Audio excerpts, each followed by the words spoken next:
안녕하세요 여러분. 여러분의 인권 알림이 알리입니다. 존엄성, 자유에 이어서 오늘 공부할 개념은 바로 평등입니다.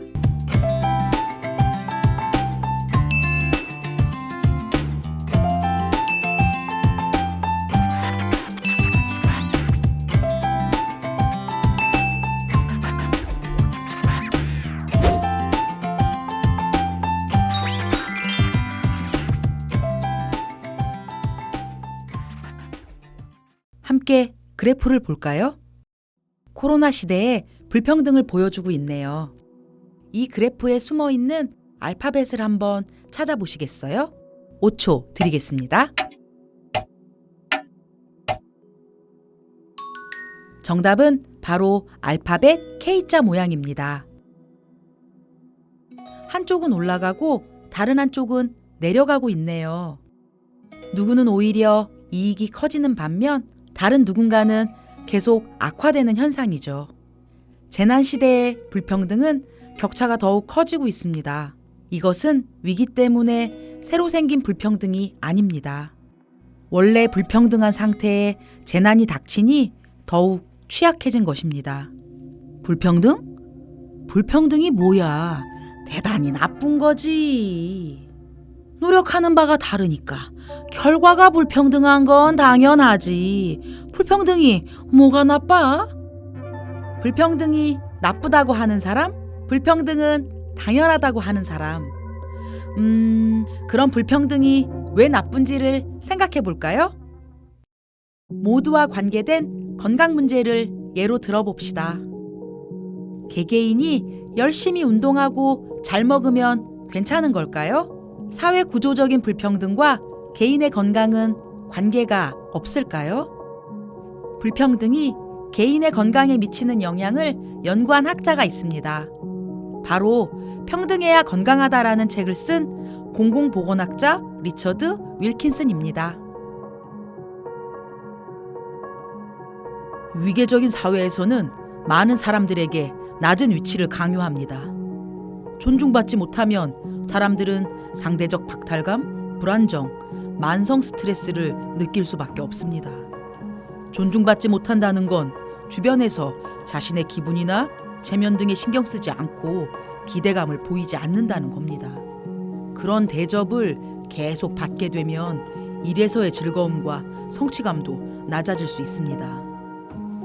물리적이고 정서적인 폭력에 쉽게 노출되기도 합니다. 고로 저의 결론은 사회적 환경이 불평등하면 개인의 건강도 나빠질 수 있다는 겁니다. 위계적이고 차별적인 사회에서는 건강 불평등이 나타나는군요. 저는 자전거 타기 반응이란 말이 떠오르네요. 자전거 타는 모습을 옆에서 봅시다.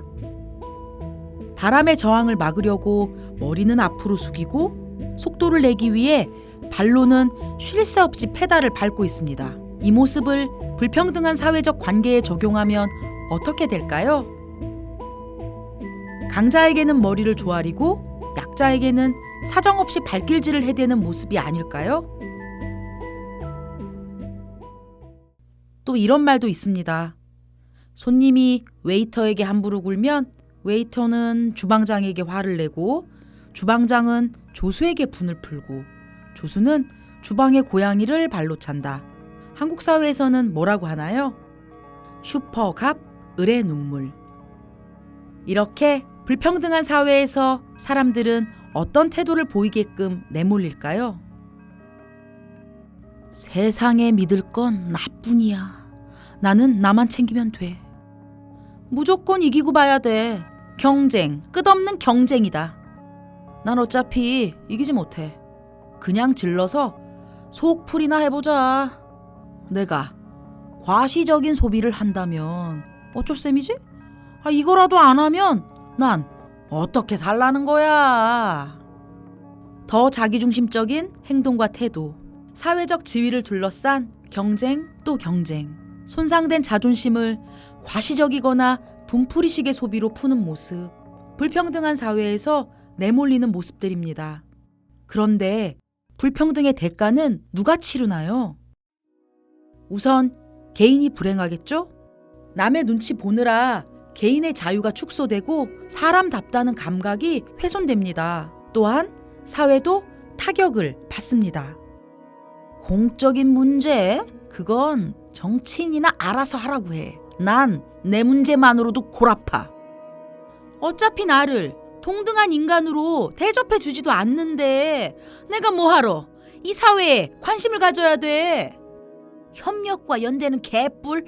어차피 의사결정은 자기들끼리 할 거면서. 이런 상황일수록 이 사회는 강자들의 입맛대로 주무르기가 쉬워집니다. 그럼 또 불평등한 정책과 제도가 만들어지겠죠? 이런 식으로 차별받는 개인만 불평등의 대가를 치르는 것이 아니라 협력과 연대의 상실로서 사회 전체가 불평등의 대가를 치르게 됩니다. 현실이 불평등할수록 우리는 더 적극적으로 평등을 상상하고 이야기해야 합니다. 평등은 이상적이고 당위적이라고요? 그렇다 할지라도 평등에 대한 생각이 있고 기준이 있기 때문에 우리는 불평등을 문제 삼고 개혁할 수 있습니다. 모든 국민은 법 앞에 평등하다. 대한민국 헌법 제11조. 모든 사람은 태어날 때부터 자유롭고 존엄하며 평등하다. 세계인권선언 제1조. 이처럼 평등은 대한민국과 인류의 공통적인 약속입니다. 그건 말뿐이죠. 평등이란 터무니없는 공상이에요, 공상. 과연 헌법과 세계인권선언에 적힌 평등이 아무것도 아닌 공상일까요? 그렇지 않다는 사실을 몸으로 증명한 사례는 역사적으로 넘쳐납니다. 2020년은 전태일 열사 사망 50주기를 맞은 해입니다.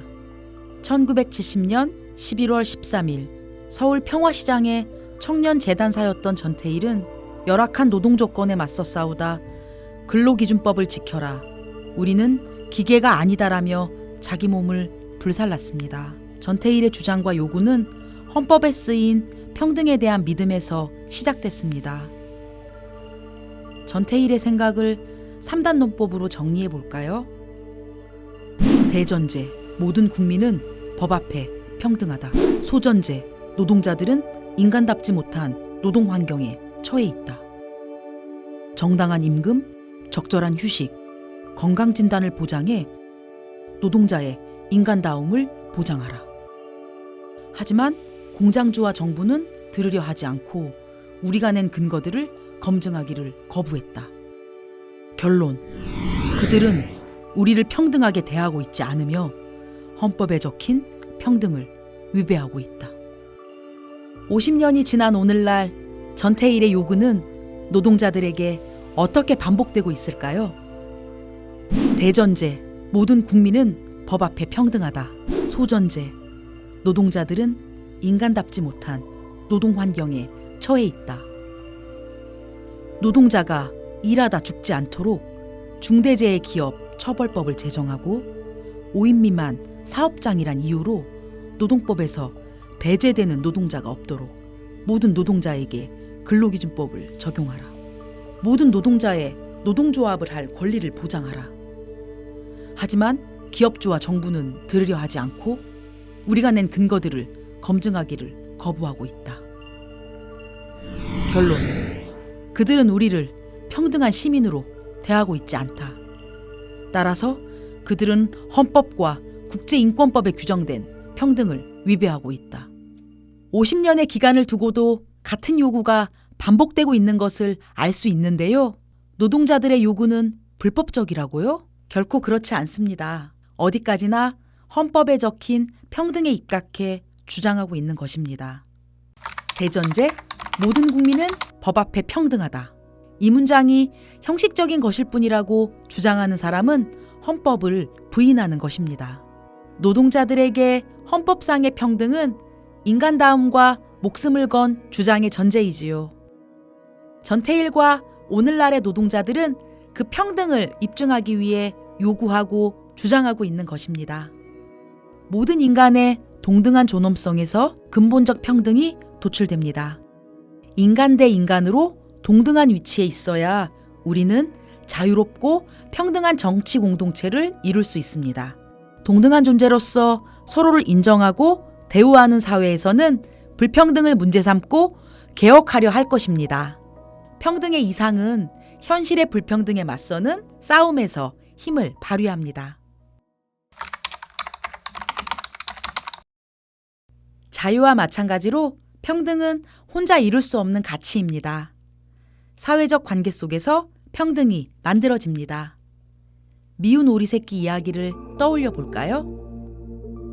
미운 오리는 남들과 다른 외모 때문에 가족들에게도 따돌림과 구박을 당합니다. 슬퍼진 미운 오리는 집을 떠나 다양한 만남과 이별을 맞게 됩니다. 추운 겨울, 친절한 들쥐가 음식을 나눠주어 굶어 죽지 않고 살아남습니다. 그리고 봄이 왔어요. 미운 오리는 날개 부분이 간지러워서 날개를 퍼덕여 보았습니다. 그랬더니 날기 시작한 거예요. 미운 오리는 백조였던 것입니다. 오리는 백조가 되어서 기분 좋은 게 아니라 다른 백조들의 같이 놀자는 말이 무엇보다도 기분이 좋았습니다. 이야기를 들은 두 사람의 대화 내용입니다. 흔히들 차이를 이유로 차별하지 말라고 하잖아. 미운 오리 새끼 얘기는 그런 교훈을 주려는 걸 거야. 난 좀 이상한데? 우리 모두 다르잖아. 그게 당연한 거잖아. 그런데 애초에 당연한 차이가 왜 이유가 될 수 있지? 미운 오리가 다르게 생겼을지라도 차별하지 말라. 그거잖아. 그러니까 내 말은 왜 유독 생긴 걸 문제 삼냔 말이야. 다른 차이도 많은데. 그냥 생김새가 우선 눈에 띄니까 그런 거 아닐까? 그러니까 다른 외모를 문제 삼는데 다름의 기준이 누구냐고. 오리. 오리의 생김새가 왜 기준이 돼야 하지? 오리를 기준으로 삼아놓고 기준으로 삼은 오리와 다르다는 이유로 차별하지 말라. 좀 이상한 것 같지 않아? 애초에 기준이 없으면 모두 다르게 생겼을 뿐인데 말이야. 오리와 백조의 차이는 차별받을 이유가 될 수 없습니다. 미운 오리가 다른 오리와 다르게 생겼기에 못생겼다고 말하는 기준이 문제입니다. 미운 오리가 백조로 변신했다고 해서 만약 오리를 무시하면 또 어떻게 될까요? 백조를 기준 삼아 오리를 열등하다고 평가하는 기준이 문제가 될 겁니다. 차이, 그 자체는 문제가 아닙니다. 자신을 표준이자 기준으로 삼으려는 권력이 문제입니다. 모든 사람은 고유합니다. 고유하니까 차이를 갖는 게 당연합니다. 그런데 왜 유독 어떤 차이만 차별의 이유가 될까요? 그건 권력이 차별하고 싶은 차이를 만들어내고 골라잡기 때문입니다.